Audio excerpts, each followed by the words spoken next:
Cette histoire m'est arrivée quand j'avais 15 ans. Un jour, ma mère m'a dit qu'elle sortait faire les courses et qu'elle rentrerait vers 21h. À cette période, je révisais pour le brevet, donc je ne faisais rien d'autre. Durant les 3 heures qui ont suivi, je ne faisais que réviser, les écouteurs dans les oreilles, alors qu'il pleuvait et tonnait dehors. Au moment où je regardais l'heure, j'ai vu qu'il était déjà 21h, donc ma mère devait être rentrée. Elle était assez facile sur l'heure. Au moment où j'ai enlevé mes écouteurs, je l'ai entendu m'appeler en bas, l'air furieux. Je suis descendu, me demandant pourquoi elle était énervée. Elle se tenait là, avec un regard furieux, et elle m'a ensuite demandé si j'avais fait ça. J'ai regardé là où elle pointait du doigt, sur le sol, et il y avait des traces de boue.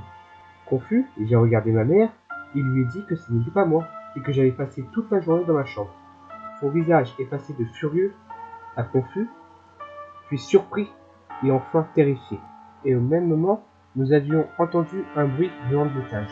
Nous nous sommes enfermés dans le garage, et ma mère a appelé la police pendant que je tendais l'oreille pour entendre s'il y avait d'autres bruits. Lorsque les policiers sont arrivés, ma mère leur a tout expliqué. Nous avons attendu dehors pendant qu'ils fouillaient la maison pour voir s'il y avait quelqu'un. Après un moment, un agent est sorti et nous a dit qu'il n'y avait personne. Mais ils ont quand même demandé à qui était la chambre d'en haut. J'ai dit que c'était la mienne. Elle m'a regardé un instant, puis m'a demandé de la suivre. Au début, j'étais confus à pourquoi on parlait de ma chambre. Mais une fois que j'ai vu la porte de ma chambre, mon cœur a tout de suite cessé de battre. Sur le mur, à côté de la porte de ma chambre, j'ai trouvé plusieurs marques au couteau qui formaient des phrases qui disaient « Je te vois. Tu as oublié de fermer la porte de derrière. Tu as l'air concentré. Retourne-toi. Regarde-moi.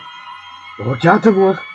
Regarde-moi » Pendant plus de 2 heures, quelqu'un se tenait derrière la porte de ma chambre et me fixait. Je tremble encore en me demandant ce qui se serait passé si je m'étais retourné.